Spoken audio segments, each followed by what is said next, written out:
He shuns anybody who has the slightest sniffle. He's afraid of overexertion, so he does almost nothing.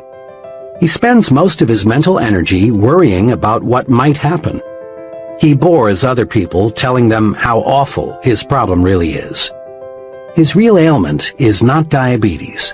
Rather, he's a victim of health excusitis. He has pitied himself into being an invalid. The other extreme is a division manager for a large publishing company. He has a severe case. He takes about 30 times as much insulin as the fellow just mentioned. But he is not living to be sick. He is living to enjoy his work and have fun. One day he said to me, "Sure, it is an inconvenience, but so is shaving. But I'm not going to think myself to bed. When I take those shots, I just praise the guys who discovered insulin." A good friend of mine, a widely known college educator, came home from Europe in 1945 minus one arm. Despite his handicap, John is always smiling, always helping others. He's about as optimistic as anyone I know. One day, he and I had a long talk about his handicap. "It's just an arm," he said. "Sure, two are better than one, but they just cut off my arm. My spirit is 100% intact. I'm really grateful for that." Another amputee friend is an excellent golfer. One day, I asked him how he had been able to develop such a near-perfect style with just one arm. I mentioned that most golfers with two arms can't do nearly as well. His reply says a lot. "Well, it's my experience," he said, "that the right attitude and one arm will beat the wrong attitude and two arms every time." The right attitude and one arm will beat the wrong attitude and two arms every time. Think about that for a while. It holds true not only on the golf course, but in every facet of life. 4 things you can do to lick health excusitis. The best vaccine against health excusitis consists of these 4 doses. 1. Refuse to talk about your health. The more you talk about an ailment, even the common cold, the worse it seems to get. Talking about bad health is like putting fertilizer on weeds. Besides, talking about your health is a bad habit. It bores people. It makes one appear self-centered and old-maidish. Success-minded people defeat the natural tendency to talk about their bad health. One may, and let me emphasize the word may, get a little sympathy, but one doesn't get respect and loyalty by being a chronic complainer. 2. Refuse to worry about your health. Dr. Walter Alvarez, emeritus consultant to the world-famous Mayo Clinic, wrote recently, "I always beg worriers to exercise some self-control. For instance, when I saw this man, a fellow who was convinced he had a diseased gallbladder, although 8 separate X-ray examinations showed that the organ was perfectly normal, I begged him to quit getting his gallbladder X-rayed. I have begged hundreds of heart-conscious men to quit getting electrocardiograms made." 3. Be genuinely grateful that your health is as good as it is. There's an old saying worth repeating often. I felt sorry for myself because I had ragged shoes until I met a man who had no feet. Instead of complaining about not feeling good, it's far better to be glad you are as healthy as you are. Just being grateful for the health you have is powerful vaccination against developing new aches and pains and real illness. 4. Remind yourself often, it's better to wear out than rust out. Life is yours to enjoy. Don't waste it. Don't pass up living by thinking yourself into a hospital bed. 2. But you've got to have brains to succeed. Intelligence excusitis, or I lack brains, is common. In fact, it's so common that perhaps as many as 95% of the people around us have it in varying degrees. Unlike most other types of excusitis, people suffering from this particular type of the malady suffer in silence. Not many people will admit openly that they think they lack adequate intelligence. Rather, they feel it deep down inside. Most of us make two basic errors with respect to intelligence. 1. We underestimate our own brain power. 2. We overestimate the other fellow's brain power. Because of these errors, many people sell themselves short. They fail to tackle challenging situations because it takes a brain. But along comes the fellow who isn't concerned about intelligence, and he gets the job. What really matters is not how much intelligence you have, but how you use what you do have. The thinking that guides your intelligence is much more important than the quantity of your brain power. Let me repeat, for this is vitally important. The thinking that guides your intelligence is much more important than how much intelligence you may have. In answering the question, should your child be a scientist, Dr. Edward Teller, one of the nation's foremost physicists, said, "A child does not need a lightning-fast mind to be a scientist, nor does he need a miraculous memory, nor is it necessary that he get very high grades in school. The only point that counts is that the child have a high degree of interest in science." Interest, enthusiasm, is the critical factor even in science. With a positive, optimistic, and cooperative attitude, a person with an IQ of 100 will earn more money, win more respect, and achieve more success than a negative, pessimistic, uncooperative individual with an IQ of 120. Just enough sense to stick with something, a chore, task, project, until it's completed, pays off much better than idle intelligence, even if idle intelligence be of genius caliber. For stickability is 95% of ability. At a homecoming celebration last year, I met a college friend whom I had not seen for 10 years. Chuck was a very bright student and was graduated with honors. His goal when I last saw him was to own his own business in western Nebraska. I asked Chuck what kind of business he finally established. "Well," he confessed, "I didn't go into business for myself. I wouldn't have said this to anyone 5 years ago or even 1 year ago, but now I'm ready to talk about it. As I look back at my college education now, I see that I became an expert in why a business idea won't work out. I learned every conceivable pitfall, every reason why a small business will fail. You've got to have ample capital. Be sure the business cycle is right. Is there a big demand for what you will offer? Is local industry stabilized? 1,001 things to check out. The thing that hurts most is that several of my old high school friends, who never seemed to have much on the ball and didn't even go to college, now are very well established in their own businesses. But me, I'm just plodding along, auditing freight shipments. Had I been drilled a little more in why a small business can succeed, I'd be better off in every way today. The thinking that guided Chuck's intelligence was a lot more important than the amount of Chuck's intelligence. Why some brilliant people are failures. I've been close for many years to a person who qualifies as a genius, has high abstract intelligence, and is Phi Beta Kappa. Despite this very high native intelligence, he is one of the most unsuccessful people I know. He has a very mediocre job. He's afraid of responsibility. He is never married. Lots of marriages end in divorce.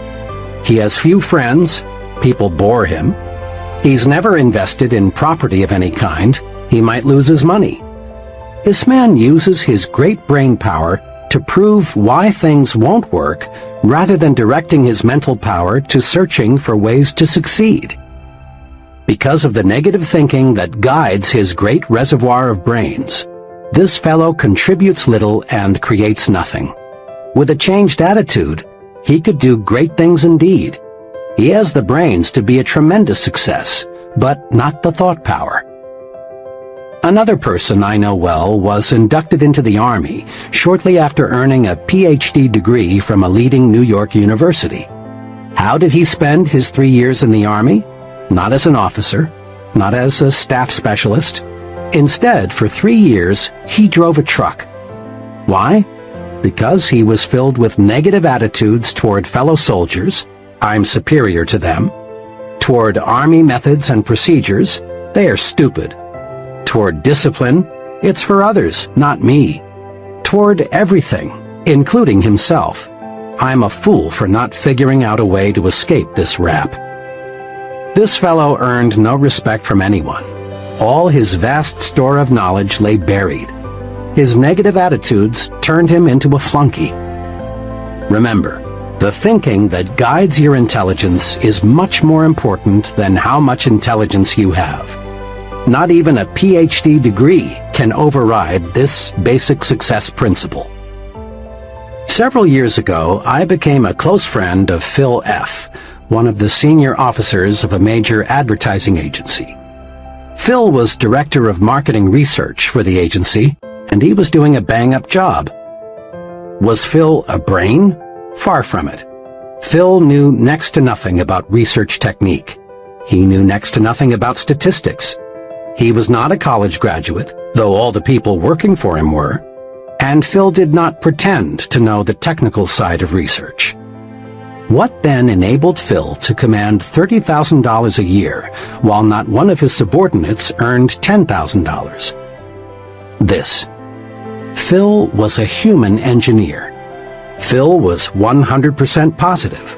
Phil could inspire others when they felt low. Phil was enthusiastic. He generated enthusiasm. Phil understood people, and because he could really see what made them tick, he liked them. Not Phil's brains, but how he managed those brains made him 3 times more valuable to his company than men who rated higher on the IQ scale. Out of every 100 persons who enroll in college, fewer than 50 will graduate. I was curious about this, so I asked a director of admissions at a large university for his explanation. It's not insufficient intelligence, he said. We don't admit them if they don't have sufficient ability. And it's not money. Anyone who wants to support himself in college today can do so. The real reason is attitudes. You would be surprised, he said, how many young people leave because they don't like their professors, the subjects they must take, and their fellow students. The same reason, negative thinking, explains why the door to top-flight executive positions is closed to many young junior executives. Sour, negative, pessimistic, depreciating attitudes, rather than insufficient intelligence, hold back thousands of young executives. As one executive told me, it's a rare case when we pass up a young fellow because he lacks brains. Nearly always, it's attitude. Once, I was retained by an insurance company to learn why the top 25% of the agents were selling over 75% of the insurance, while the bottom 25% of the agents sold only 5% of total volume. Thousands of personnel files were carefully checked. The search proved beyond any question that no significant difference existed in native intelligence. What's more, differences in education did not explain the difference in selling success.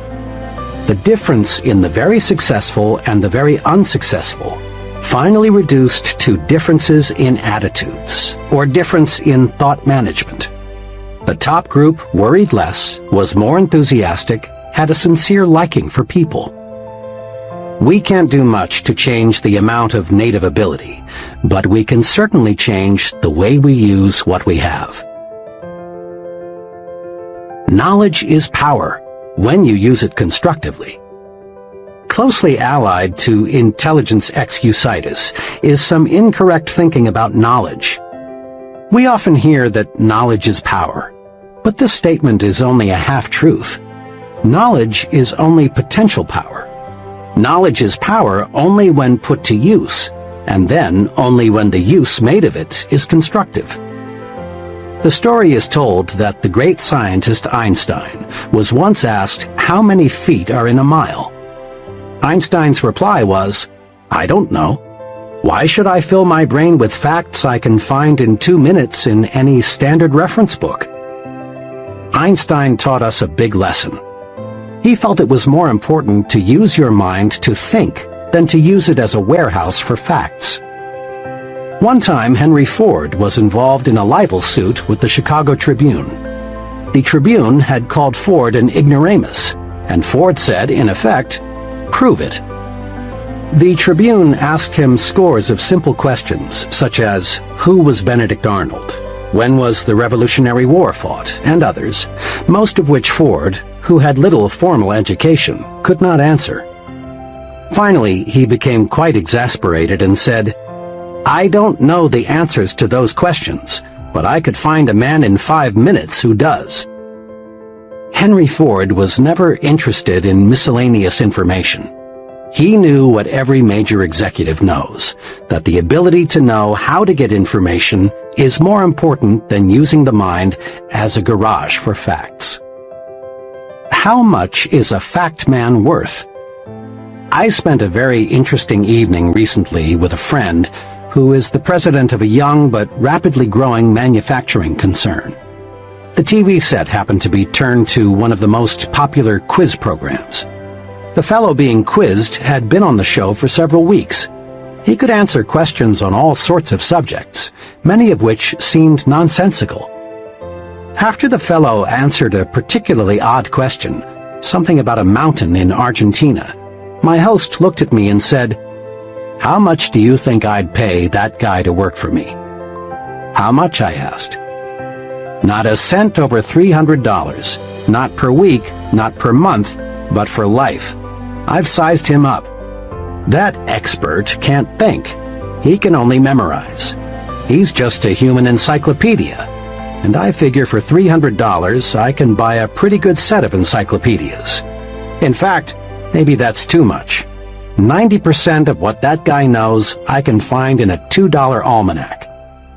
What I want around me," he continued, "are people who can solve problems, who can think up ideas, people who can dream and then develop the dream into a practical application.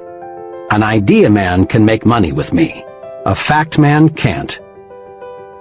3 easy ways to cure intelligence excusitis are: Number 1, never underestimate your own intelligence, and never overestimate the intelligence of others. Don't sell yourself short. Concentrate on your assets. Discover your superior talents. Remember, it's not how many brains you've got that matters. Rather, it's how you use your brains that counts. Manage your brains instead of worrying about how much IQ you've got. Number 2, remind yourself several times daily, my attitudes are more important than my intelligence. At work and at home, practice positive attitudes. See the reasons why you can do it, not the reasons why you can't. Develop an "I'm winning" attitude. Put your intelligence to creative, positive use. Use it to find ways to win, not to prove you will lose. Number 3, remember that the ability to think is of much greater value than the ability to memorize facts. Use your mind to create and develop ideas, to find new and better ways to do things. Ask yourself, am I using my mental ability to make history, or am I using it merely to record history made by others? 3. It's no use. I'm too old or too young. Age excusitis, the failure disease of never being the right age, comes in 2 easily identifiable forms, the "I'm too old" variety and the "I'm too young" brand. You've heard hundreds of people of all ages explain their mediocre performance in life something like this: "I'm too old or too young to break in now. I can't do what I want to do or am capable of doing because of my age handicap." Really, it's surprising how few people feel they are just right, age-wise, and it's unfortunate. This excuse has closed the door of real opportunity to thousands of individuals.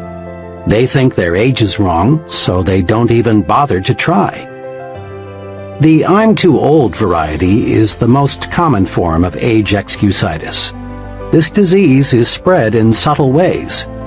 TV fiction is produced about the big executive who lost his job because of a merger and can't find another because he's too old.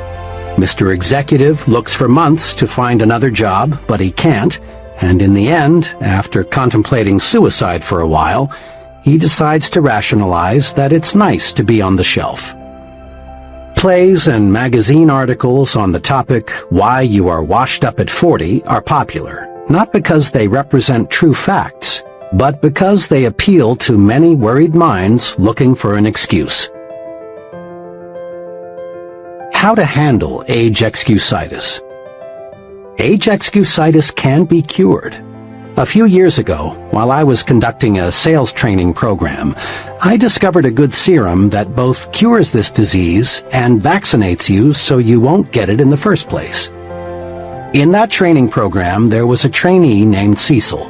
Cecil, who was 40, wanted to shift over to set himself up as a manufacturer's representative, but he thought he was too old. After all, he explained, I'd have to start from scratch, and I'm too old for that now. I'm 40. I talked with Cecil several times about his old age problem. I used the old medicine, "You're only as old as you feel," but I found I was getting nowhere. Too often, people retort with, "But I do feel old." Finally, I discovered a method that worked. One day, after a training session, I tried it on Cecil. I said, "Cecil, when does a man's productive life begin?" He thought a couple of seconds and answered, "Oh, when he's about 20, I guess." "Okay," I said. "Now, when does a man's productive life end?"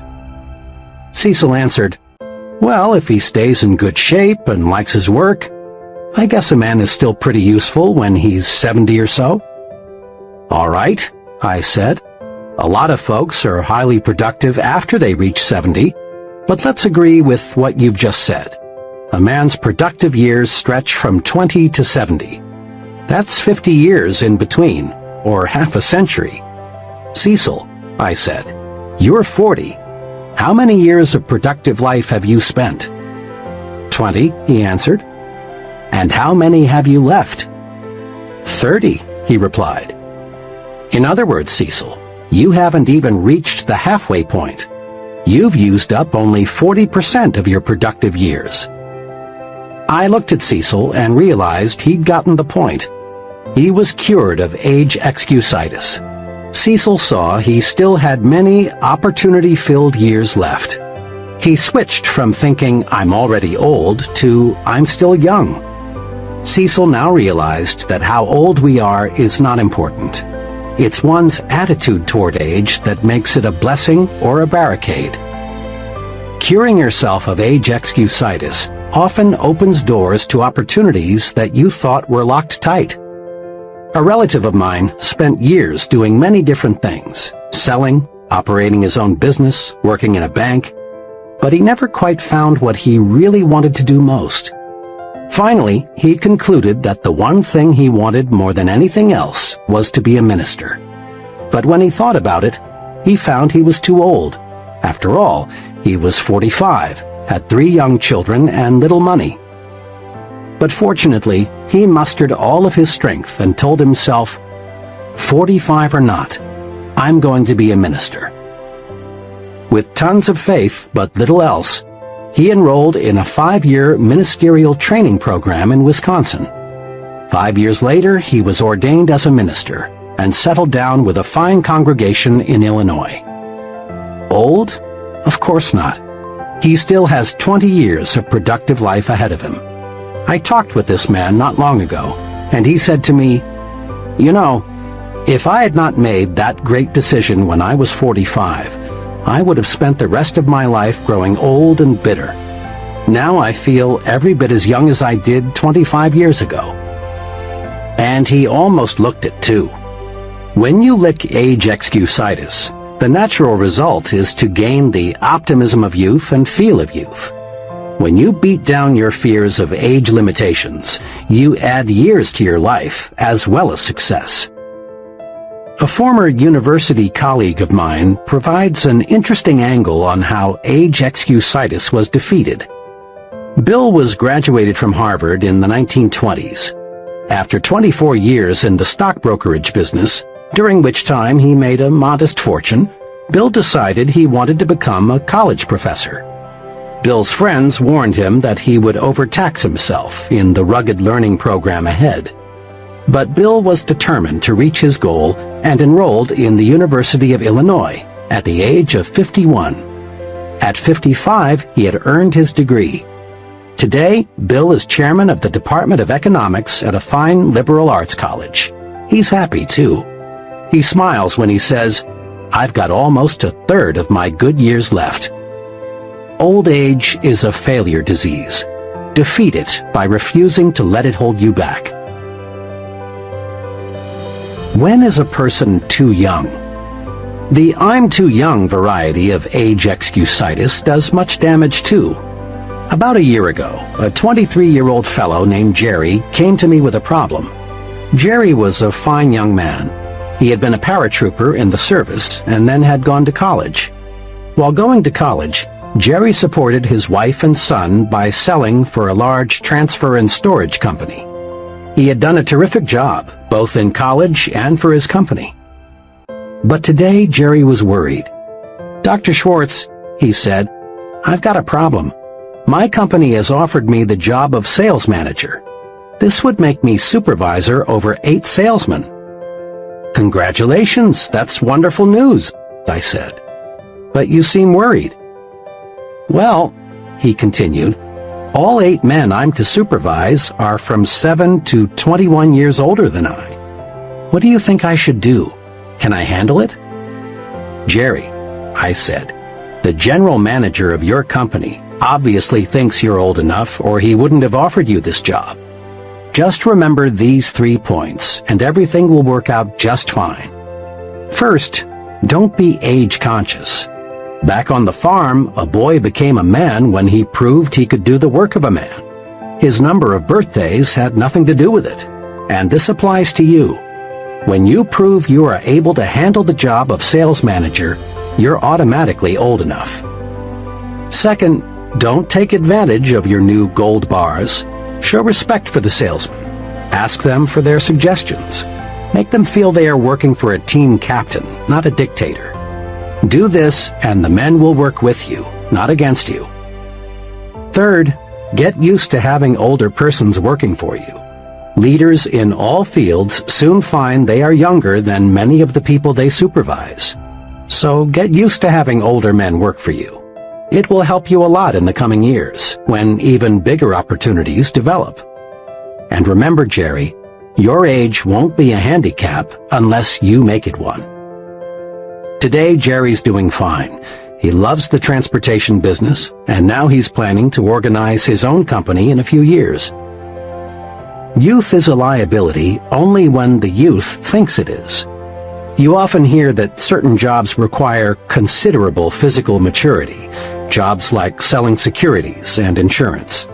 That you've got to have either gray hair or no hair at all in order to gain an investor's confidence is plain nonsense. What really matters is how well you know your job. If you know your job and understand people, you're sufficiently mature to handle it. Age has no real relation to ability, unless you convince yourself that years alone will give you the stuff you need to make your mark. Many young people feel that they are being held back because of their youth.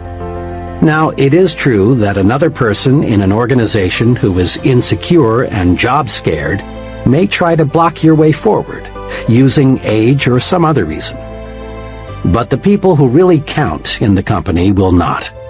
They will give you as much responsibility as they feel you can handle well. Demonstrate that you have ability and positive attitudes, and your youthfulness will be considered an advantage. In quick recap, the cure for age excusitis is: Number 1. Look at your present age positively. Think, "I'm still young," not "I'm already old." Practice looking forward to new horizons and gain the enthusiasm and the feel of youth. Number 2. Compute how much productive time you have left. Remember, a person age 30 still has 80% of his productive life ahead of him. And the 50-year-old still has a big 40%, the best 40% of his opportunity years left. Life is actually longer than most people think. 3. Invest future time in doing what you really want to do. It's too late only when you let your mind go negative and think it's too late. Stop thinking, "I should have started years ago." That's failure thinking. Instead think, "I'm going to start now. My best years are ahead of me." That's the way successful people think. 4. But my case is different. I attract bad luck. Recently, I heard a traffic engineer discuss highway safety. He pointed out that upward of 40,000 persons are killed each year in so-called traffic accidents. The main point of his talk was that there is no such thing as a true accident.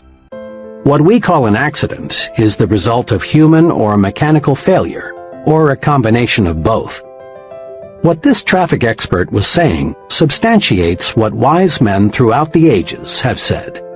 There is a cause for everything. Nothing happens without a cause. There is nothing accidental about the weather outside today. It is the result of specific causes. And there is no reason to believe that human affairs are an exception. Yet hardly a day passes that you do not hear someone blame his problems on bad luck. And it's a rare day that you do not hear someone attribute another person's success to good luck. Let me illustrate how people succumb to luck excusitis. I lunched recently with 3 young junior executives. The topic of conversation that day was George C., who just yesterday had been picked from among their group for a major promotion. Why did George get the position? These 3 fellows dug up all sorts of reasons: luck, pull, bootlicking, George's wife and how she flattered the boss, everything but the truth. The facts were that George was simply better qualified. He had been doing a better job. He was working harder. He had a more effective personality. I also knew that the senior officers in the company had spent much time considering which one of the 4 would be promoted. My 3 disillusioned friends should have realized that top executives don't select major executives by drawing names from a hat. I was talking about the seriousness of luck excusitis not long ago with a sales executive of a machine tool manufacturing company. He became excited about the problem and began to talk about his own experience with it. "I've never heard it called that before," he said, "but it is one of the most difficult problems every sales executive has to wrestle with. Just yesterday, a perfect example of what you're talking about happened in my company. One of the salesmen walked in about 4 o'clock with a $112,000 order for machine tools. Another salesman, whose volume is so low he's a problem, was in the office at the time. Hearing John tell the good news, he rather enviously congratulated him and then said, "Well, John, you're lucky again." Now, what the weak salesman won't accept is that luck had nothing to do with John's big order. John had been working on that customer for months. He had talked repeatedly to a half-dozen people out there. John had stayed up nights figuring out exactly what was best for them. Then he got our engineers to make preliminary designs of the equipment. John wasn't lucky, unless you can call carefully planned work and patiently executed plans luck. Suppose luck were used to reorganize General Motors. If luck determined who does what and who goes where, every business in the nation would fall apart. Assume for a moment that General Motors were to be completely reorganized on the basis of luck. To carry out the reorganization, the names of all employees would be placed in a barrel. The first name drawn would be the president, the second name the executive vice president, and so on down the line. Sounds stupid, doesn't it? Well, that's how luck would work. People who rise to the top in any occupation, business management, selling, law, engineering, acting, or what have you, get there because they have superior attitudes and use their good sense in applied hard work. Conquer luck excusitis in 2 ways. Number 1. Accept the law of cause and effect. Take a second look at what appears to be someone's good luck. You'll find that not luck, but preparation, planning, and success-producing thinking preceded his good fortune. Take a second look at what appears to be someone's bad luck. Look, and you'll discover certain specific reasons. Mr. Success receives a setback. He learns and profits. But when Mr. Mediocre loses, he fails to learn. Number 2, don't be a wishful thinker. Don't waste your mental muscles dreaming of an effortless way to win success. We don't become successful simply through luck. Success comes from doing those things and mastering those principles that produce success. Don't count on luck for promotions, victories, the good things in life. Luck simply isn't designed to deliver these good things. Instead, just concentrate on developing those qualities in yourself that will make you a winner. Chapter 3. Build confidence and destroy fear. Friends mean well when they say, "It's only your imagination. Don't worry. There's nothing to be afraid of." But you and I know this kind of fear medicine never really works. Such soothing remarks may give us fear relief for a few minutes or maybe even a few hours. But the "it's only in your imagination" treatment doesn't really build confidence and cure fear. Yes, fear is real, and we must recognize it exists before we can conquer it. Most fear today is psychological. Worry, tension, embarrassment, panic all stem from mismanaged negative imagination. But simply knowing the breeding ground of fear doesn't cure fear. If a physician discovers you have an infection in some part of your body, he doesn't stop there. He proceeds with treatment to cure the infection. The old "it's only in your mind" treatment presumes fear doesn't really exist, but it does. Fear is real. Fear is success enemy number 1. Fear stops people from capitalizing on opportunity. Fear wears down physical vitality. Fear actually makes people sick, causes organic difficulties, shortens life. Fear closes your mouth when you want to speak. Fear, uncertainty, lack of confidence, explains why we still have economic recessions. Fear explains why millions of people accomplish little and enjoy little. Truly, fear is a powerful force. In one way or another, fear prevents people from getting what they want from life. Fear of all kinds and sizes is a form of psychological infection. We can cure a mental infection the same way we cure a body infection, with specific proved treatments. First, though, as part of your pre-treatment preparation, condition yourself with this fact. All confidence is acquired, developed. No one is born with confidence. Those people you know who radiate confidence, who have conquered worry, who are at ease everywhere and all the time, acquired their confidence, every bit of it. You can too. This chapter shows how. During World War II, the Navy made sure that all of its new recruits either knew how to swim or learned how, the idea being, of course, that the ability to swim might someday save the sailor's life at sea. Non-swimming recruits were put into swimming classes. I watched a number of these training experiences. In a superficial sort of way, it was amusing to see young, healthy men terrified by a few feet of water.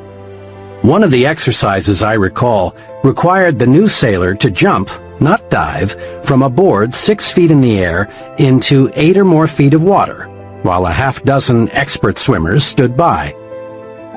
In a deeper sense, it was a sad sight. The fear those young men displayed was real. Yet all that stood between them and the defeat of that fear was one drop into the water below. On more than one occasion, I saw young men accidentally pushed off the board. The result, fear defeated. This incident, familiar to thousands of former Navy men, illustrates just one point. Action cures fear. Indecision, postponement, on the other hand, fertilize fear.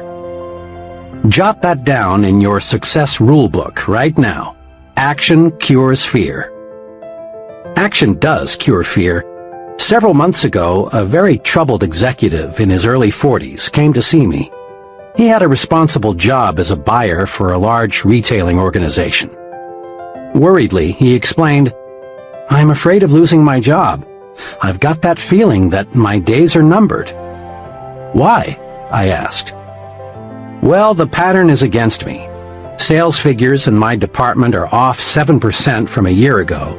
This is pretty bad, especially since the store's total sales are up 6%. I've made a couple of unwise decisions recently, and I've been singled out several times by the merchandise manager for not keeping pace with the company's progress." "I've never felt quite like this before," he continued. "I've lost my grip, and it shows. My assistant buyer senses it. The salespeople see it too. Other executives, of course, are aware that I'm slipping. One buyer even suggested at a meeting of all head buyers the other day that part of my line should be put in his department, where he said it could make money for the store. It's like drowning and having a crowd of spectators just standing there waiting for me to sink away." The executive talked on, elaborating further on his predicament. Finally, I cut in and asked, "What are you doing about it? What are you trying to do to correct the situation?" "Well," he answered, "there isn't much I can do, I guess, but hope for the best." To this comment, I asked, "Honestly now, is hope enough?" Pausing, but not giving him a chance to answer, I put another question to him. "Why not take action to support your hope?" "Go on," he said. "Well, there are two kinds of action that seem to fit your case. First, start this afternoon to move those sales figures upward. We've got to face it. There's a reason your sales are slipping. Find it. Maybe you need a special sale to clear out your slow-moving merchandise, so you'll be in a position to buy some fresh stock. Perhaps you can rearrange your display counters. Maybe your salespeople need more enthusiasm. I can't pinpoint what will turn your sales volume upward, but something will. And it would probably be wise to talk privately with your merchandise manager. He may be on the verge of putting you out, but when you talk it over with him and ask his advice, he'll certainly give you more time to work things out. It's too expensive for the store to replace you as long as top management feels there's a chance you'll find a solution." I went on. "Then get your assistant buyers on the ball. Quit acting like a drowning man. Let people around you know that you're still alive." Courage was again in his eyes. Then he asked, "You said there are two kinds of action I should take. What's the second?" "The second type of action, which you might say is an insurance policy, is to let 2 or 3 of your closest business friends in the trade know you might consider an offer from another store, assuming, of course, it is substantially better than your present job. I don't believe your job will be insecure after you take some affirmative action to get those sales figures on the rise. But just in case, it's good to have an offer or two. Remember, it's 10 times easier for a man with a job to get another job than it is for someone unemployed to connect." 2 days ago, this once troubled executive called me. After our talk, I buckled down. I made a number of changes, but the most basic one was with my salespeople. I used to hold sales meetings once a week, but now I'm holding one every morning. I've got those people really enthusiastic. I guess once they saw some life in me, they were ready to push harder too. They were just waiting for me to start things moving again. Things sure are working out okay. Last week, my sales were well ahead of a year ago, and much better than the store's average. "Oh, by the way," he continued, "I want to tell you some other good news. I got 2 job offers since we talked. Naturally, I'm glad, but I've turned them both down since everything is looking good here again." When we face tough problems, we stay mired in the mud until we take action. Hope is a start, but hope needs action to win victories. Put the action principle to work. Next time you experience big fear or little fear, steady yourself. Then search for an answer to this question. What kind of action can I take to conquer my fear? Isolate your fear. Then take appropriate action. Here are some examples of fear and some possible action cures. Type of fear. 1. Embarrassment because of personal appearance. Action. Improve it. Go to a barbershop or beauty salon. Shine your shoes. Get your clothes cleaned and pressed. In general, practice better grooming. It doesn't always take new clothes. 2. Fear of losing an important customer. Work doubly hard to give better service. Correct anything that may have caused customers to lose confidence in you. 3. Fear of failing an examination. Convert worry time into study time. 4. Fear of things totally beyond your control. Turn your attention to helping to relieve the fear of others. Pray. 5. Fear of being physically hurt by something you can't control, such as a tornado or an airplane out of control. Switch your attention to something totally different. Go out into your yard and pull up weeds. Play with your children. Go to a movie. 6. Fear of what other people may think and say. Make sure that what you plan to do is right, then do it. No one ever does anything worthwhile for which he is not criticized. 7. Fear of making an investment or purchasing a home. Analyze all factors, then be decisive. Make a decision and stick with it. Trust your own judgment. 8. Fear of people. Put them in proper perspective. Remember, the other person is just another human being pretty much like yourself. Use this two-step procedure to cure fear and win confidence. 1. Isolate your fear. Pin it down. Determine exactly what you are afraid of. 2. Then take action. There is some kind of action for any kind of fear. And remember, hesitation only enlarges, magnifies the fear. Take action promptly. Be decisive. Much lack of self-confidence can be traced directly to a mismanaged memory. Your brain is very much like a bank. Every day you make thought deposits in your mind bank. These thought deposits grow and become your memory. When you settle down to think, or when you face a problem, in effect, you say to your memory bank, "What do I already know about this?" Your memory bank automatically answers and supplies you with bits of information relating to this situation that you deposited on previous occasions. Your memory, then, is the basic supplier of raw material for your new thought. The teller in your memory bank is tremendously reliable. He never crosses you up. If you approach him and say, "Mr. Teller, let me withdraw some thoughts I deposited in the past, proving I'm inferior to just about everybody else," he'll say, "Certainly, sir. Recall how you failed 2 times previously when you tried this? Recall what your 6th grade teacher told you about your inability to accomplish things? Recall what you overheard some fellow workers saying about you. Recall..." And on Mr. Teller goes, digging out of your brain thought after thought that proves you are inadequate. But suppose you visit your memory teller with this request. "Mr. Teller, I face a difficult decision. Can you supply me with any thoughts which will give me reassurance?" And again, Mr. Teller says, "Certainly, sir." But this time, he delivers thoughts you deposited earlier that say you can succeed. Recall the excellent job you did in a similar situation before? Recall how much confidence Mr. Smith placed in you. Recall what your good friends said about you. Recall... Mr. Teller, perfectly responsive, lets you withdraw the thought deposits you want to withdraw. After all, it is your bank. Here are 2 specific things to do to build confidence through efficient management of your memory bank. 1. Deposit only positive thoughts in your memory bank.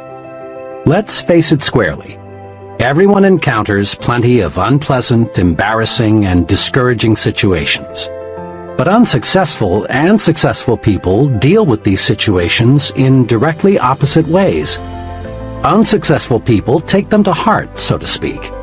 They dwell on the unpleasant situations, thereby giving them a good start in their memory. They don't take their minds away from them. At night, the unpleasant situation is the last thing they think about. Confident, successful people, on the other hand, don't give it another thought. Successful people specialize in putting positive thoughts into their memory bank. What kind of performance would your car deliver if every morning before you left for work, you scooped up a double handful of dirt and put it into your crankcase? That fine engine would soon be a mess, unable to do what you want it to do. Negative, unpleasant thoughts deposited in your mind affect your mind the same way. Negative thoughts produce needless wear and tear on your mental motor. They create worry, frustration, and feelings of inferiority. They put you beside the road while others drive ahead. Do this. In these moments when you're alone with your thoughts, when you're driving your car or eating alone, recall pleasant, positive experiences. Put good thoughts in your memory bank. This boosts confidence. It gives you that "I sure feel good" feeling. It helps keep your body functioning right, too. Here is an excellent plan. Just before you go to sleep, deposit good thoughts in your memory bank. Count your blessings. Recall the many good things you have to be thankful for. Your wife or husband, your children, your friends, your health. Recall the good things you saw people do today. Recall your little victories and accomplishments. Go over the reasons why you are glad to be alive. 2. Withdraw only positive thoughts from your memory bank. I was closely associated several years ago in Chicago with a firm of psychological consultants. They handled many types of cases, but mostly marriage problems and psychological adjustment situations, all dealing with mind matters. One afternoon, as I was talking with the head of the firm about his profession and his techniques for helping the seriously maladjusted person, he made this remark: "You know, there would be no need for my services if people would do just one thing." "What's that?" I asked eagerly. "Simply this: destroy their negative thoughts before those thoughts become mental monsters. Most individuals I try to help," he continued, "are operating their own private museum of mental horror. Many marriage difficulties, for example, involve the honeymoon monster. The honeymoon wasn't as satisfactory as one or both of the marriage partners had hoped. But instead of burying the memory, they reflected on it hundreds of times until it was a giant obstacle to successful marital relationships. They come to me as much as 5 or 10 years later. Usually, of course, my clients don't see where their trouble lies. It's my job to uncover and explain the source of their difficulty to them and help them to see what a triviality it really is. A person can make a mental monster out of almost any unpleasant happening," my psychologist friend went on. "A job failure, a jilted romance, a bad investment, disappointment in the behavior of a teenage child. These are common monsters I have to help troubled people destroy."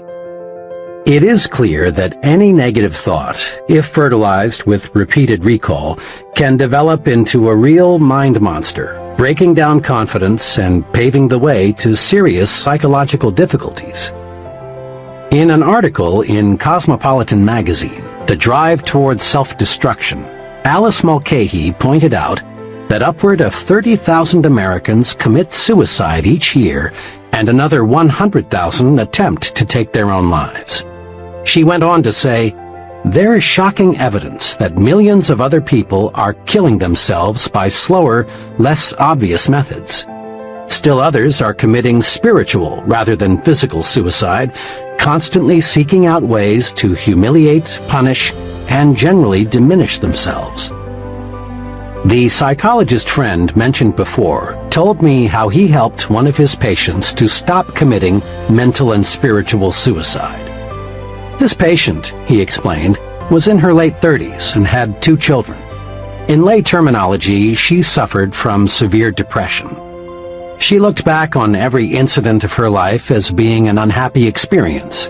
Her school days, her marriage, the bearing of her children, the places she had lived, all were thought of negatively. She volunteered that she couldn't remember ever having been truly happy. And since what one remembers from the past colors what one sees in the present, she saw nothing but pessimism and darkness. When I asked her what she saw in a picture which I showed her, she said, "It looks like there will be a terrible thunderstorm tonight." That was the gloomiest interpretation of the picture I've yet heard. The picture was a large oil painting of the sun low in the sky and a jagged rocky coastline. The painting was very cleverly done and could be construed to be either a sunrise or a sunset. The psychologist commented to me that what a person sees in the picture is a clue to his personality. Most people say it is a sunrise, but the depressed, mentally disturbed person nearly always says it's a sunset. As a psychologist, I can't change what already is in a person's memory, but I can, with the patient's cooperation, help the individual to see his past in a different light. That's the general treatment I used on this woman. I worked with her to help her see joy and pleasure in her past instead of total disappointment. After 6 months, she began to show improvement. At that point, I gave her a special assignment. Each day, I asked her to think of and write down 3 specific reasons she has to be happy. Then, at her next appointment with me on Thursdays, I'd go over her list with her. I continued this sort of treatment for 3 months. Her improvement was very satisfactory. Today, that woman is very well adjusted to her situation. She's positive and certainly as happy as most people. When this woman quit drawing negatives from her memory bank, she was headed toward recovery. Whether the psychological problem is big or little, the cure comes when one learns to quit drawing negatives from one's memory bank and withdraws positives instead. Don't build mental monsters. Refuse to withdraw the unpleasant thoughts from your memory bank. When you remember situations of any kind, concentrate on the good part of the experience. Forget the bad. Bury it. If you find yourself thinking about the negative side, turn your mind off completely. And here is something very significant and very encouraging. Your mind wants you to forget the unpleasant. If you will just cooperate, unpleasant memories will gradually shrivel and the teller in your memory bank will cancel them out. Dr. Melvin S. Hatwick, noted advertising psychologist, in commenting on our ability to remember, says, "When the feeling aroused is pleasant, the advertisement has a better chance to be remembered. When the feeling aroused is unpleasant, the reader or listener tends to forget the advertisement message. The unpleasant runs counter to what we want. We don't want to remember it." In brief, it really is easy to forget the unpleasant if we simply refuse to recall it. Withdraw only positive thoughts from your memory bank. Let the others fade away, and your confidence, that feeling of being on top of the world, will zoom upward. You take a big step forward toward conquering fear when you refuse to remember negative, self-deprecating thoughts. Why do people fear other people? Why do many folks feel self-conscious around others? What's behind shyness? What can we do about it? Fear of other people is a big fear, but there is a way to conquer it. You can conquer fear of people if you will learn to put them into proper perspective. A business friend, who was doing exceptionally well operating his own wood novelty plant, explained to me how he got the proper perspective of people. His example is interesting. Before I went into the Army in World War II, I was scared of just about everybody. You just wouldn't believe how shy and timid I was. I felt everyone else was a lot smarter. I worried about my physical and mental inadequacy.